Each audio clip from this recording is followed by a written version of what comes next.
the government couldn't federally mandate wearing masks to save lives during a deadly pandemic, but that same government, via the Supreme Court, can certainly dictate what happens with our uterus.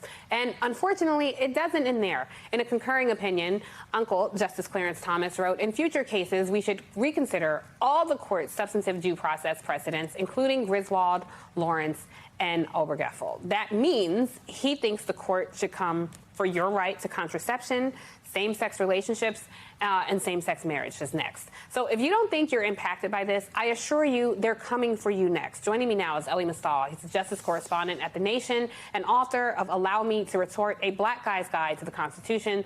Was also a New York Times bestseller for weeks. Elie, honestly, when all this was happening this week, I said I cannot wait to have Elie with me on the show this Saturday. You've been tweeting passionately about the Roe decision since yesterday. You pointed out that Biden called out Congress to codify abortion. But you say there are things the federal government can do right now to protect these rights as well. And I think everyone wants to hear from you. What exactly can they do? What should they be doing? Okay, so there's the first thing out of the box from the Biden administration needs to be providing abortion services at federal facilities, right? We can do this by leasing the federal facilities to people willing to provide abortions out of their own pocket. That should get around the Hyde Amendment. There are federal facilities in every state, including the states who are about to force women to give birth against their will, and that is the first thing out of the box from the Biden administration. Now, Biden indicated that he would make abortion medication available. He didn't really say how, he didn't really say when. Again, that's an easy fix. He should, at federal facilities, like if you can go to your CVS, you should be able to now go to your post office and get your medication because, again, there are federal facilities in every state. So Biden has a lot of power of things that he can do, even within the Hyde Amendment, to say nothing of repealing the Hyde Amendment. Biden was a 3-decade supporter of the Hyde Amendment until he ran for president for the third time. Apparently now he doesn't support the Hyde Amendment, but in last year's budget, because the Hyde Amendment has to be re-upped every budget cycle, they tried to take the Hyde Amendment out. Republicans said no, Biden caved. So maybe this time, for the 2023 budget, Biden could not cave and actually repeal the Hyde Amendment, which would further unleash federal monies to and abilities to provide the services that the Supreme Court has taken away. Now, obviously, federal protections are limited. Executive branch protections are limited because the next election, who knows who's president, and those all go away. So yes, there needs to be codification of Roe by Congress, but let's not forget, and I've said this before, and I hate to be like the Debbie Downer here, but what makes people think that this radical conservative Supreme Court, which just thumbed its nose at 50 years of settled legal precedent, would allow a congressional law protecting Roe v. Wade? I'll tell you the answer. They won't.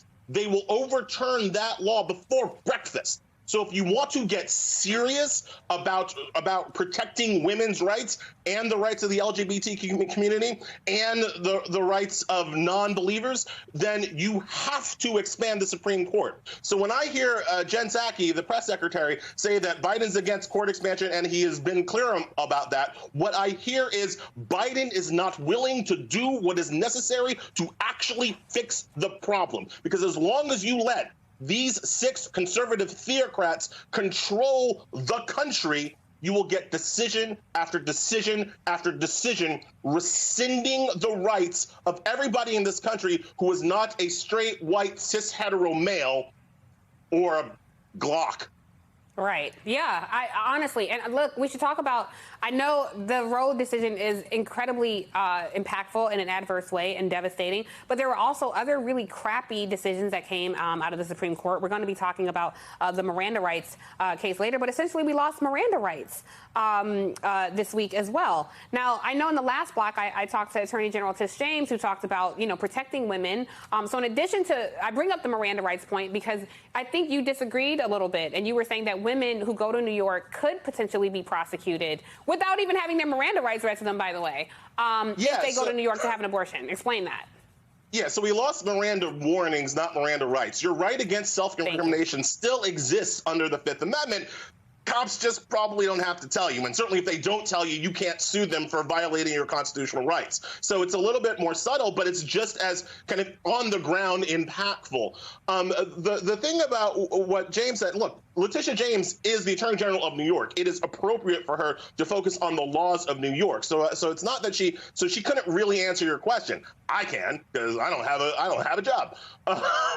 What's going to happen in Alabama, what's going to happen in Missouri is they are already trying to restrict the right of women to travel, right, to go to other states, Illinois, New York, California, to get services, right? So if they can't directly restrict their right to travel, they can. How will they know, though? How will they know that they've gone to New York to get an abortion?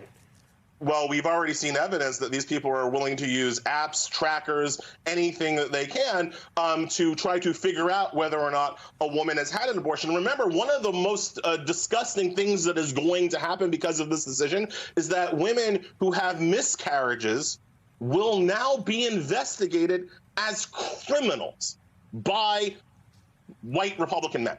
So the horror of this decision kind of doesn't stop. But what's going to happen in states is that they're going to say that there is a now conspiracy to commit a crime by going across state lines to receive an abortion. And that conspiracy happens in the state you live in, not in the state where you go get the services. So there are lots of different ways that the states can go and punish people who go seek services, right? When the way that it lines up with everything that the court is doing is that their view of the country, the conservative view of the country, is that if dead white men didn't say it in the 18th century, it doesn't exist.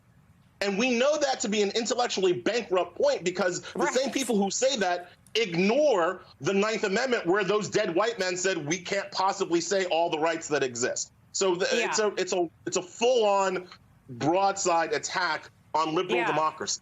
It is, and I will tell you, Ellie, the thing that really pisses me off that I think is really crappy is all this is happening.